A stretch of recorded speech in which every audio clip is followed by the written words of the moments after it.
Hello there.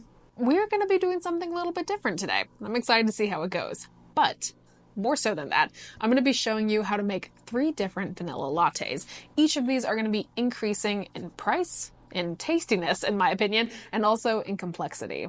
We're going to be starting off with one of the most basic vanilla lattes you can make, which actually doesn't need an espresso machine, and we'll move up to what I think is one of the tastiest vanilla lattes I've ever made. It's going to be fun. We have a lot to do. So without further ado, let's begin.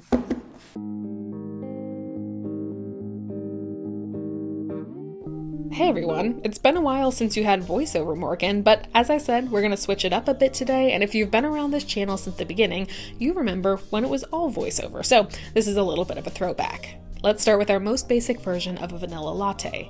I told you that this one doesn't need an espresso machine, and I meant it. While instant espresso is in no way a one-to-one replacement for the real thing, you can get away with some pretty tasty drinks if you layer it under other flavors. Similarly to instant filter coffee, instant espresso comes in these super fine dehydrated coffee crystals, and all you do is add water to rehydrate them, or you can even just chuck them into some milk if you prefer that method. I'm gonna go the water route here because I think it's sort of charming how it has this sort of faux crema that forms on top, but that's just me. Now to our glass, I'm adding 3 grams of cane sugar. No syrup or anything here, we're just going in raw. Then I'm adding a few drops of vanilla extract. A little goes a long way here, and when in doubt, always start with less so that you can add more later if need be. Toss your espresso in, I'm using semi-air quotes here, and then stir vigorously to dissolve that sugar at the bottom. You could go hot or cold with your milk depending on your personal preference, but we'll keep it simple today and leave it iced. Top all of this off with your milk of choice, and there you have it. Possibly the simplest vanilla latte on a budget, and you know what? It is quite tasty to sip on. However, I think we can still do a little bit better. So let's move on to our next drink after a brief word from today's sponsor. I want to give a huge thank you to Helix for sponsoring today's video. For all the coffee that I drink, I'm still able to nap pretty much any time of the day. I've perfected the 15-minute power nap, and I'm also pretty good at the accidental 3-hour death nap that leaves me wondering what year it is when I wake up. Moral of the story is, I really like sleeping, and it's incredible how much of a difference your mattress can make in your quality of sleep. I've had a Helix mattress for nearly 6 months now, and I'm not kidding when I say that it feels like I'm climbing into a cloud every night. Helix provides premium mattresses that are customized to fit your exact sleep needs and are conveniently shipped to your door, meaning you can avoid the chaos that is trying to transport a mattress home. Helix's sleep quiz matches you based on your body type and sleep preferences, and the one that Graham and I got paired with is the Helix Midnight Luxe with the Glossier Tex cooling cover. Since one of us is a side sleeper and the other is a back sleeper, we needed something that would work for both of us while also keeping us from overheating at night. But just like we have different sleeping patterns, Helix has many different options, and there is a 100-night sleep trial offered so you can ensure that you're getting your best night's rest possible. Helix mattresses include a 10-year warranty, and they offer flexible payment plans should you need it.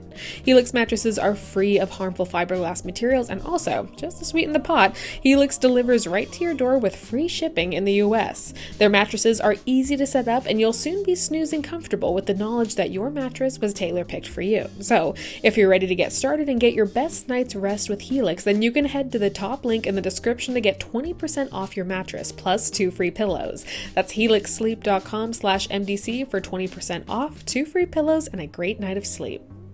Alright, moving right along, let's take it up a notch. This next vanilla latte is going to employ a few different drink enhancing techniques, or DETs as I'll call them from here on out, because drink enhancing technique is a mouthful. Also, have no fear, we'll be using regular espresso for everything moving forward.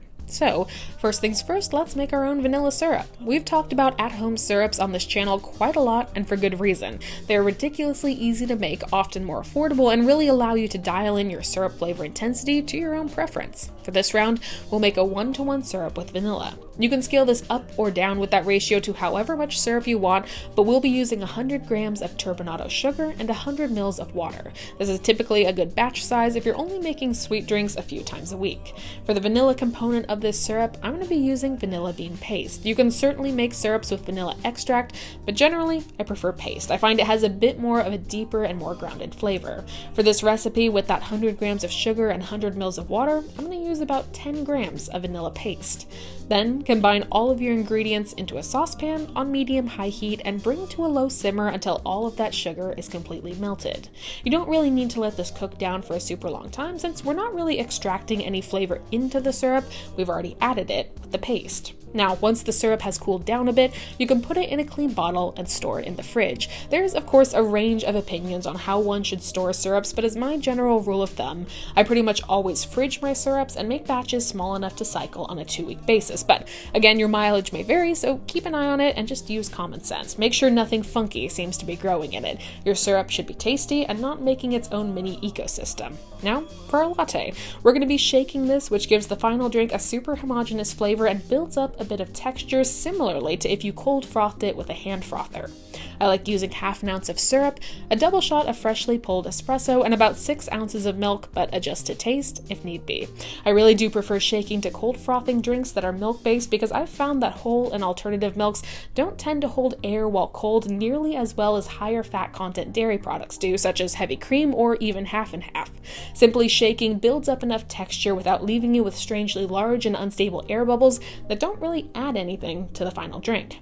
Anyways, pour your shaken vanilla latte over some ice and enjoy. And don't forget, you've got additional syrup to continue using in your fridge. Okay, so that was number 2. On to our final vanilla latte. This one is going to be an adventure and might I add quite a bit of work, so let's get started.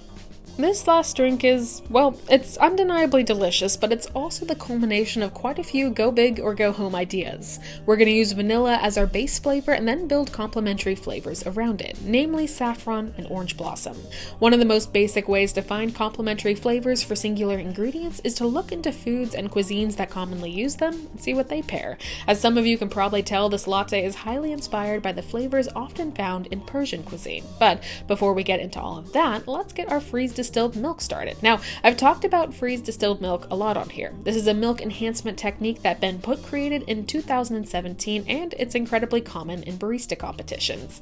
I'll link more videos on it in the description, but the long story short is that after you freeze milk, you turn it upside down and slowly thaw off the first 30 to 50% of liquid, which happens to be those delicious fats, sugars, and proteins, while the bulk of the milk's water content stays frozen. A few tips for doing this are to buy milk in a container that has room to expand, as the liquid will expand while freezing. Secondly, buckle up for this taking a long time. Freezing a half gallon of milk can take upwards of a day, and the thawing process can take anywhere from 6 to 24 hours depending on the temp you thaw it at. Really, the name of the game here is taste often and keep an eye on it until it tastes good to you. Ultimately, you end up with a result that has a much higher concentration of sweetness and a much heavier body, somewhat comparable to the texture of heavy cream.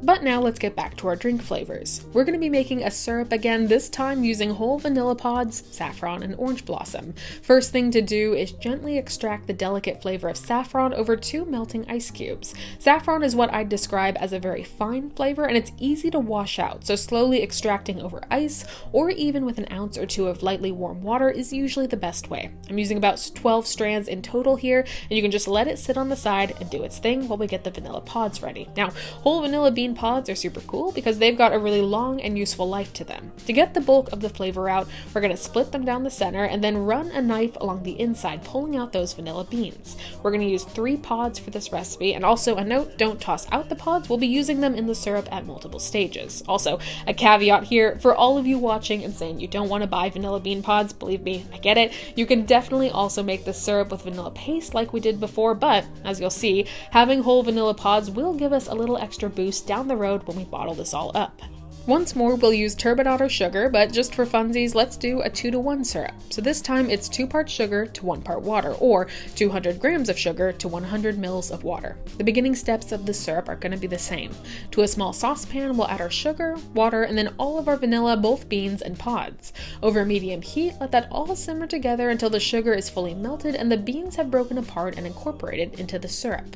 We're going to add our other 2 flavors once the syrup is off the heat. Due to how delicate and floral they are, there's more harm than good to be done by really cooking them into the syrup over heat. Once your ice cubes are fully melted, you should have this yellow and really aromatic saffron water. Simply remove the saffron strands and add the water to your syrup, followed by about 20 mils of orange blossom water. Then, following the same syrup procedure as earlier, we'll let it cool down a bit before transferring into a clean bottle for storage. However, one of the cool things about having vanilla pods on hand is that if you add them to the syrup during storage, you'll find that your syrup continues to intensify in vanilla flavor. Alright, now for the build of this drink, it is pretty by the books as far as iced lattes go. Use an amount of syrup that pleases you, although with this being a rich syrup, you don't need nearly as much as that 1-to-1 ratio we did earlier.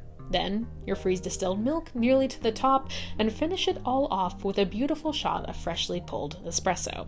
I'll leave the garnish up to you on this one, but frankly, it doesn't even really need one. Just be sure to give everything a good stir before drinking if you built it layered like I did. It's decadent, extremely labor-intensive, but dang, it is undeniably delicious. And with that, we have our 3 vanilla lattes, and I'm gonna send it back to talking to the camera, Morgan. This was a lot of fun to do. This was a really fun format to film for me, so I'm very curious to see what you all think of it, because it could be something we mix in a little bit more, but we'll see. Regardless, as usual, I am Morgan, and you can find me here on YouTube once a week plus shorts. Additionally, you can find me on TikTok or Instagram almost every single day. Now, I wish I could finish all of these. I can safely say that I can't, so because of the amount of effort that went into it, I think I'm going to take this one and go enjoy it.